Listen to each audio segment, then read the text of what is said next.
Welcome to the Humanergy Leadership Podcast. My name is David Wheatley. We're here to talk leadership in small, bite-sized and practical chunks. Enjoy.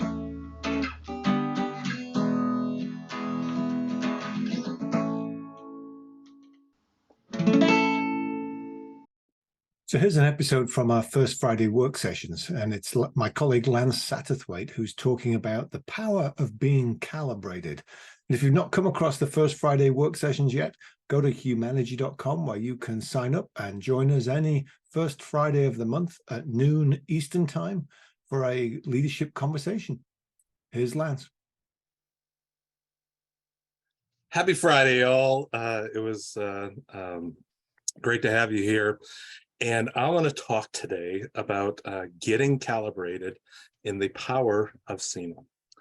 So for many, I'm guessing there's at least a curiosity and maybe even a confusion about the meaning of these words, calibration and CIMA, and what the heck are you talking about? So before I define them, I just want to frame up a little bit about the presentation.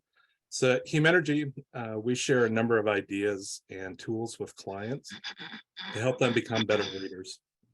And give me 1 second as I just mute all background noise. All right, there we go.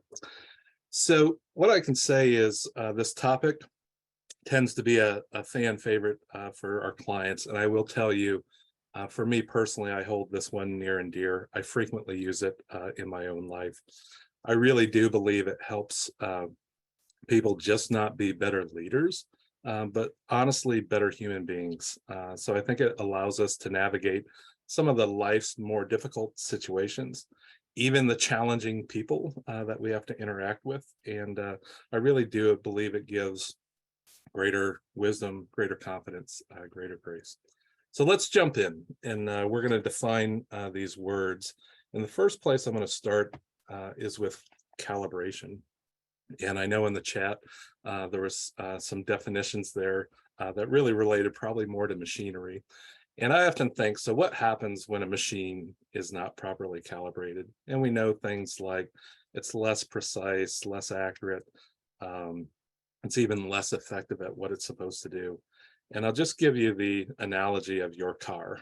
So if your alignment on your car is miscalibrated, we may begin to notice it starts pulling one direction or the other. And initially, it may be easy to readjust and keep the car on the road, stay in your lane. But if you don't fix it over time, what we find is it begins to wear down the parts on the car and may even lead to a serious mishap, right? And so one way I would define calibration is actually allowing things to work most effectively, right? It's just a fairly simple definition around calibration. So then the question is, well, what happens when people aren't well calibrated? Well, I would offer, just like the car, it becomes harder and harder to stay on your intended path. Miscalibrated people begin to wear down, and often they're less effective navigating life's challenges. So they tend to do one of two things. Either A, they overreact to situations, become emotional, and that damages their relationships. Or B, they simply throw their hands up in the air. They give up when they actually had other and more impactful choices available to them. So another way to define calibration then is allowing and matching your thinking, so what's in your head, to the reality of the situation, right? And being really wise and insightful about that. I do believe if people are able to do that, they're far more effective. I think they get a lot more enjoyment out of life. The opposite of that being when people are miscalibrated, I really do believe it's like they compound challenges and they find themselves more frustrated, potentially having more anxiety and stress, and maybe even lead to things like feeling hopeless about situations. So I'm going to give an example here and root this into a couple different realities. The first example I always like to give is the parent toddler heading out to a public restaurant. And what we know about that is sometimes that goes well, and sometimes it has the potential to head off the tracks. So you or your child may be hangry. It's in public. There may be wait lists. The server may or may not be up to par, et cetera, right? And so it just presents a series of challenges. And if you've ever been in this situation, if you've ever seen this situation, you may know the miscalibrated parent. So let me introduce that person to you. They tend to start getting upset, and then their upset causes their toddler to become more upset, and it begins to spiral and escalate, right? And eventually you may end up having either a full-blown meltdown and or a crisis on your hand, right? So that's at the one end, right? Miscalibration it creates emotion. At the other end of it, we look at a parent that may absolutely do nothing, right? So they completely check out, and when their toddler starts embodying the spirit of like the Tasmanian devil and is completely wreaking havoc all over the restaurant, the parent literally sits there and does absolutely nothing about it, right? And so again, it happens in both ways. Either miscalibrated, I've overreacted, or miscalibrated and I'm somewhat frozen and don't do anything. And so hopefully we have also seen, or maybe even been, the calibrated parent. And who is this person? It's a person that can remain relatively calm, is able to effectively intervene in that situation, and allows everybody, right, both at the table as well as the other tables, to eat in relative peace and harmony, right? And so how is it that they did that? How did they get calibrated? And and again, whether they know it or not, it is the heart of calibration. So I think one of the ways they probably do is maybe even a use of prayer. So I want to remind people, I'm sure many people have seen the idea of the serenity prayer over the years. And serenity prayer does a couple things, right? It's grant me the serenity, or grant me the peace to accept the things I cannot change, right? The courage to change the things that I can, and the wisdom to know the difference. And I just want to highlight the wisdom to know the difference is calibration, right? Matching your thinking to the reality of the situation.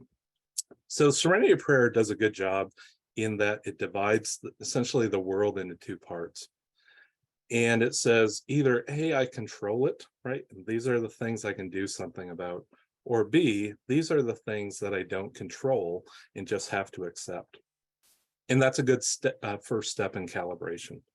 And what I'm going to introduce to you is the concept of CIMA, and I often refer to it as Serenity Prayer 2.0, because I believe rather than just splitting the world into two parts, either I control it or I just have to accept it, I think there's a couple other elements to consider in order to be most impactful. So CIMA is spelled C-I-M-A, right? And it starts with the question, in this challenging situation, what is it that I actually do control? The I part of it is, in this challenging situation, who or what can I actually influence? The M, the mitigate, what is it that I can do in this situation to reduce the impact or reduce the negative impact? And then the last piece is, what is it that I just truly have to accept, move on, because I can't do anything about that. Right? So let's revisit our example. So the control part of things, right? So control is, I think it, therefore it happens. And what we know is that is all about me, right? As the individual in a situation, I only control my thoughts, responses, my attitude, etc. So influence, though, begins to look at relationships. And so if we're going to influence in this situation, some parents have a good enough rapport with their toddlers or their kids to be able to say something like, please stop doing that. And magically it happens, right? That the toddler changes their behavior. For other times, sometimes you got to give the mom or dad look at the kid, right? Or maybe even the use of consequences, like, hey, you keep this up, you're going to bed early, right? Those sort of things. Sometimes parents have the wisdom to distract, and maybe they play I Spy while the food is waiting arrival, or maybe they start drawing with crayons on that paper placemat. But they do different things, right, to influence the outcome and influence the behavior of the toddler. And if that's not working, we hop into a mitigate strategy, right? Reduce the impact. And this is all about preparation and being proactive. And so the wise, calibrated parent thinks about this situation and said, well, I expect my kid to behave when I take them out. Sometimes that does happen, and sometimes it doesn't happen, right? And I don't necessarily control that. I can try and influence it, but let me think a little bit ahead of time. Maybe I need to put some snacks. I know goldfish crackers, when I raised my kid, they were like the key to a mitigation strategy. So, snacks or toys. They also may just think ahead around which restaurant, what time should we be there. Maybe they even call ahead for reservations. Or nowadays, I think you can even call ahead and order ahead of time, right? So again, it's all about that. Let me be proactive and think about it. The accept part of it is all about the things I cannot control. I can't influence it. I can't really mitigate it. I just have to accept, right? Sometimes my toddler melts down, or sometimes maybe the wait staff is not the best wait staff, or busy, etc. Right? And so what this allows people to do is not put their concentration and their mental energy in areas that they don't and can't do anything about, right? It goes back to, here's something I really do something about. So even in this situation, if all my strategies fail, I know I control when we're going to walk out of the restaurant. Even if I have to carry my toddler out of the restaurant, I can just call for pizza on the way home, right? I mean, to be able to be prepared and think through those sort of things is really empowering for people. So I want to identify a couple common miscalibrations. So if anybody on screen knows that they are naturally a control freak, anybody raise their hand? Yeah, a couple hand raises there.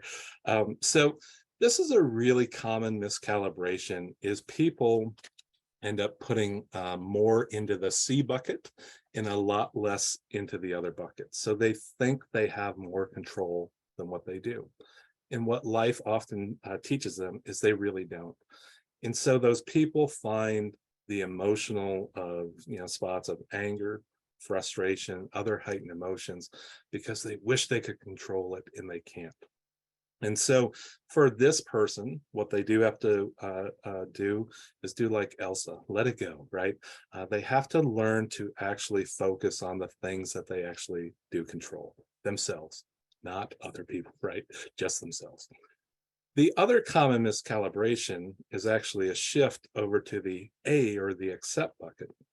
And what that often looks or sounds like is somebody saying or feeling like there's nothing I can do in this particular situation, right? So it sounds and it feels victim oriented. In psychology, there's a term of learned helplessness, right? That the person over time almost takes this stance or orientation that they cannot do anything about the outcomes. And so what that person has to do is continue to recognize the choices they have, brainstorm the choices they have, instead of just being a helpless victim of circumstance. The last thing I want to say about the miscalibration is it's the circumstances that either we care about the most, so we care about the outcome the most. Maybe we care about the people involved the most, where we can get most miscalibrated, right? And so it's in those particular instances that I would offer we have to regularly recalibrate. We constantly have to ask these 4 questions, sort it out, so that we can be most effective and stay on the right path. So I want to offer then, CIMA is a great tool, not just for helping yourself, but I really do believe it is a great tool for coaching and helping others. And I know many on the screen are responsible for, people may stop by and want to talk through either their issue or their challenge with you, and literally ask the person these 4 questions to help them get calibrated. So I want to share just I use a toddler parent example before. I want to share a real work example with a coachee and myself as we created a CIMA worksheet for them to deal. And in her situation, it was how to manage an employee who was underperforming. And so what she expressed to me was she was the big C, little a miscalibration. She found herself frustrated. Her frustration often came out with the employee directly, even so much so that the employee, the underperforming employee, had actually talked with their HR department about how the supervisor was treating her, right? And so she recognized, like, I need to do something different here. And so we created this worksheet. And if I walk through some of this, I really did start with the question, in this situation as a supervisor, what is it that you control? And we came up with things like, yes, she controls setting clear expectations, the type of feedback that she delivers to the employee, how she structures meetings, how often her and the employee are going to meet. One of the things she recognized is she needs to be a better partner with HR and actually ask them for help and document things better. And even the amount of support and resources she provided for her employee to be successful. When we got to the influence, and this was, I would offer a breakthrough for this person, because the influence is, what's the state of the relationship between you and your employee? And it really boiled down to the employee themselves did not trust the supervisor very much. And she had to do some self-reflection, right? Around, to what extent am I reliable? To what extent do I really come across as caring towards this person? In what ways am I humble? In what ways am I honest with the employee, right? And so she recognized, if I want to be more influential with this person, I really have to invest in the relationship and build that. Now, on the mitigate side, to reduce the impact, there was a few things. Obviously, looking at and evaluating meeting structure, right?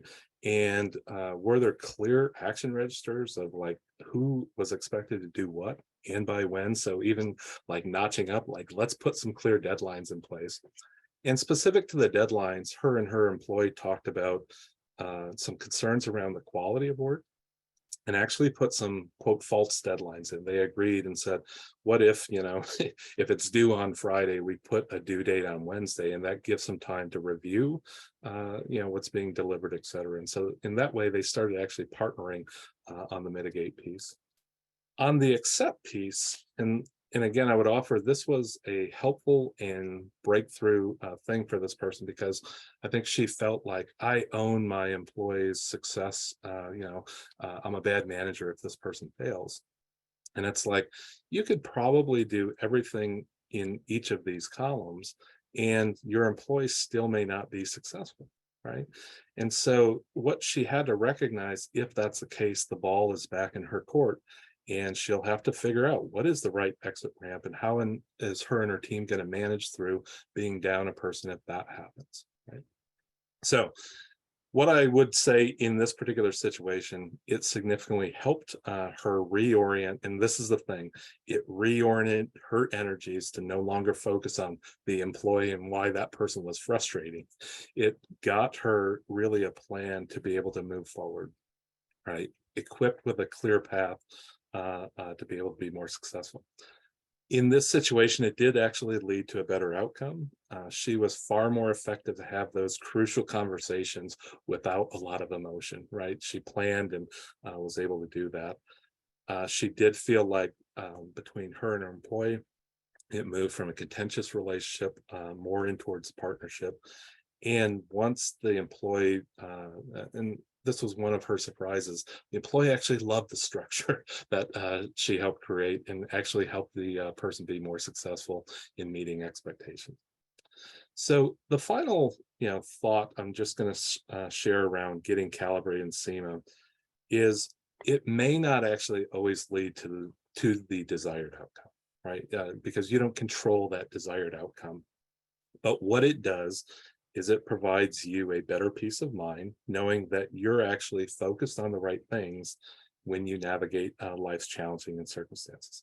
So again, I just reiterate, by matching the reality of the situation in your thinking, you actually become the most impactful you can be, and you're more effective, and you're more resilient. So in summary, the last piece I would share with you is when the going gets tough, the tough get calibrated. So thank you, and wish you all the best in staying calibrated. So that was Lance Satterthwaite on our first Friday work session talking about CIMA and the power of being calibrated. And you can find out more about that. There's been another episode of the podcast that talked about that in some more detail as well. And so you can tune into these and First Friday sessions either here on the audio version or on our video version on our YouTube site. That's the Humanergy YouTube site, or Humanergy podcast, wherever you podcast. That was the Humanergy Leadership Podcast. My name's David Wheatley. For further information about Humanergy, go to humanergy.com or check out our latest book, What Great Teams Do Great, from all good bookstores. Have a good one. Stay healthy.